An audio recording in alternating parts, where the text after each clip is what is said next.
5 নং চেৰপাঙত যিখিনি ৰাইজে যিখিনি এওঁলোকৰ সভাত আহিছে এওঁলোকক প্ৰতিটো গাঁৱত যাই পেলাই 100 টকা 200 টকা পইচা দি আৰু বজাৰৰ দিন চাই পেলাই এওঁলোকে মানুহখিনি মজুত কৰি লৈ আনিছে সেইখিনি মই আজি এই সংবাদমেল যোগেদি দিছোঁ আৰু লগতে মই এটা কথা ক'ব বিচাৰিছোঁ যোৱাকালি এওঁলোকৰ যি সভাত যিখিনি মানুহ যোগদান UPPL কৰ্মকৰ্তাক মানে যোগদান দিছে বুলি কৈ আছে কিন্তু মই এইটো কথাটো ক'ব বিচাৰিছোঁ হয় যোগদান কৰিছে কিন্তু 100 জন মানুহ তেওঁলোকে যোগদান কৰিছে বুলি কৈ আছে কিন্তু 100 জন মানুহ নহয় 25 পৰা 26 জন যিবিলাক ভোটাৰ্ছ এওঁলোকৰে BPFৰ ভোটাৰ্ছ আছিলে এওঁলোকে আজি তাৰিখত ৰাইজক দেখাবৰ কাৰণে UPPLটো বেয়া পাই পেলাই BPFক জইন কৰিছে এইটো দেখাবৰ কাৰণে এওঁলোকে টকা মানে হাজৰা দি পেলাই এওঁলোকে যোগদান কৰাই দিছে আৰু এজন ব্যক্তি হয় আমাৰ এটা সময়ত মানে চেয়াৰমেন আছিলে কিন্তু এই চেয়াৰমেন ৰাইজৰ ওচৰত যাই পেলাই এওঁলোকে কাম কৰিছে না কৰা নাই এইটো আগত বিবেচনা কৰক এইটো ক'ব বিচাৰিছোঁ সমৰেন্দ্ৰ নাৰ্জাৰী তেখেতে চেয়াৰমেন আছিল এটা সময়ত কিন্তু সমৰেন্দ্ৰ নাৰ্জাৰী বহুতখিনি মানে উন্নয়নমূলক কামবিলাকত দুৰ্নীতিত লিপ্ত হৈছিলে PMAY MG এনৰেগা বহুতখিনি স্কিমত আজিলৈকে আধাৰশিলা হৈ আছে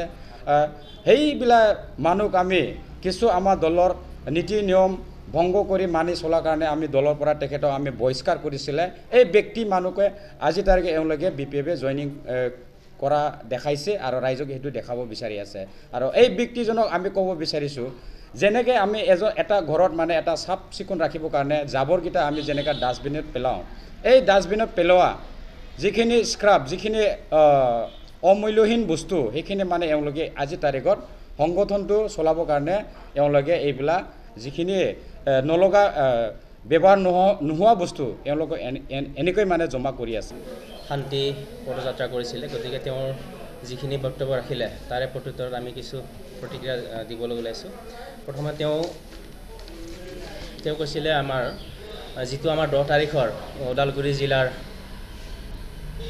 যিটো ৰেলী আছিলে তাত বোলে আমি বাহিৰা সমষ্টিৰ পৰা শোণিতপুৰৰ পৰা আমি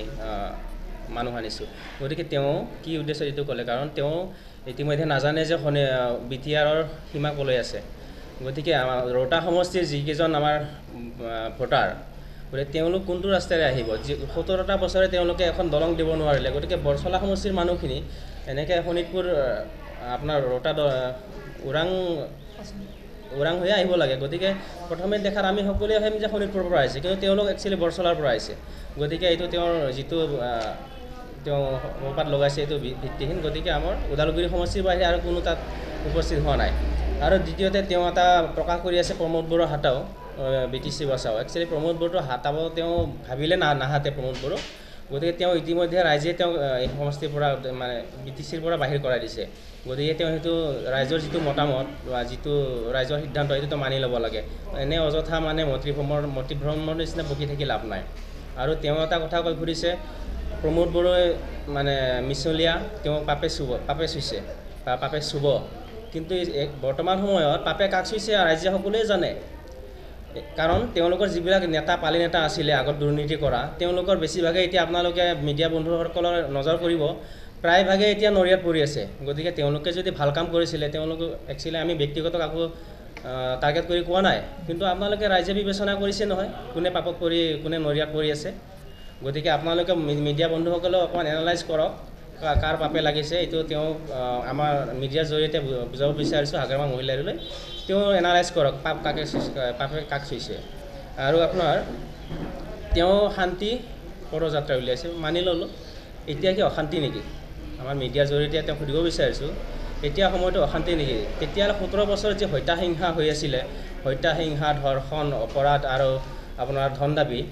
এইবোৰে শান্তিৰ নমুনা নেকি বাৰু গতিকে বৰ্তমান সময়ত কি সেইবিলাক হোৱাটোৱে আমি বিচাৰোঁ নেকি তেওঁৰ মতে গতিকে সেইটো যদি শান্তি হয় গতিকে এতিয়া BTRৰ আপুনি চাওক যিটো BTRৰ চুক্তি হৈ গ'ল BTR চুক্তি হোৱাৰ পাছত বিভিন্ন জাতি জনগোষ্ঠীয়ে শান্তিৰে বসবাস কৰি আছে তাততো কোনো ভয়ভাৱ নাই এসময়ত আপোনালোকে চাওক বা আমিয়ে যেতিয়া কোকৰাঝাৰত যাওঁ সন্ধিয়া হোৱাৰ আগতে আমি মানে লুকাবলগীয়া নিচিনা অৱস্থা আজি মাজবাটতে কত গণ্ডগোল হৈ গ'ল এইটোতো আৰু শান্তি পৰিৱেশ নাছিলে গতিকে আজি আমাৰ 5 নং চেৰপাঙত BPF দলৰ তেখেতৰ কোৱা মতে শান্তি পদযাত্ৰা হৈছিল আমি ব্লক কমিটি এইটো ক'ব বিচাৰোঁ যে এইটো কোনো শান্তি পদযাত্ৰা নহয়, এইটো ভেকু ভাওনা পদযাত্ৰা বুলি ক'ম। তেখেতে শান্তি পদযাত্ৰা বুলি যিহেতু কৈছে, শান্তি নাই নেকি? যোৱা 20 জানুৱাৰী 2020 চনত প্ৰমোদ ছাৰৰ নেতৃত্বত BTR চুক্তিৰ জৰিয়তে যি শান্তি প্ৰতিষ্ঠা হ'ল, আৰু শান্তি পদযাত্ৰা কৰিব কোনো যুক্তিয়ে নাই। তেখেতে যিকে সভাত আকাৰে যিকেইটা কথা কৈ আছে, যুক্তিহীন ভিত্তিহীন কথা, এইবোৰ কথাবিলাক কৈ আছে। আজি চাওঁ, আজিৰ যোনটো প্ৰগ্ৰাম আমি চালোঁ, তাতে মানুহ নাই। আৰু মানুহ নহ'লা হয় তেখেতে হাগ্ৰামা মহিলাৰী আৰু BPF দলে আজি মংগলবাৰ বুলি জানি বুজি আজি সভাখন মানে যোনটো পদযাত্ৰা, ভেকু ভাওনা পদযাত্ৰা আজি সিহঁতে আয়োজন কৰিছে। কাৰণ তেখেতে ভালদৰে জানে মানুহ নাহিব, তেখেতৰ আস্থাই নাই। ৰাইজে বুজি পাইছে যে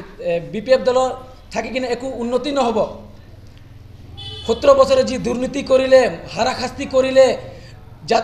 জাতি ভাইৰ মাজত যি কাজিয়া, লজ্জাজনক।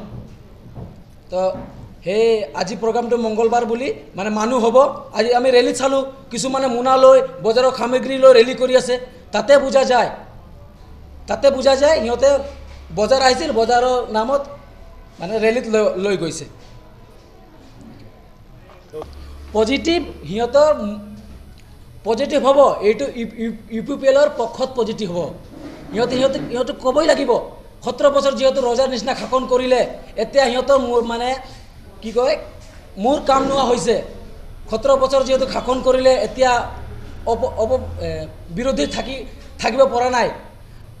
ইমানে যদি খত সাহস আছে হাগ্ৰামা মহিলাৰী ডাঙৰীয়া, মইতো কওঁ হাগ্ৰামা মহিলাৰী ডাঙৰীয়া 1 নম্বৰ কাপুৰুষ মানুহ। তেখেত যদি সাহস আছে, আজিলৈকে 2.5 বছৰ হৈ গ'ল, এছেম্বলিত কিয় এটেণ্ড হোৱা নাই? পজিটিভ কৈছে, ৰাইজৰ মানে আগত নিজৰ দলটো বচাবৰ কাৰণে, নিজৰ কৰ্মকৰ্তাবিলাক বচাবৰ কাৰণে এইটো ভেকু ভাওনা, এইবোৰ নাটক।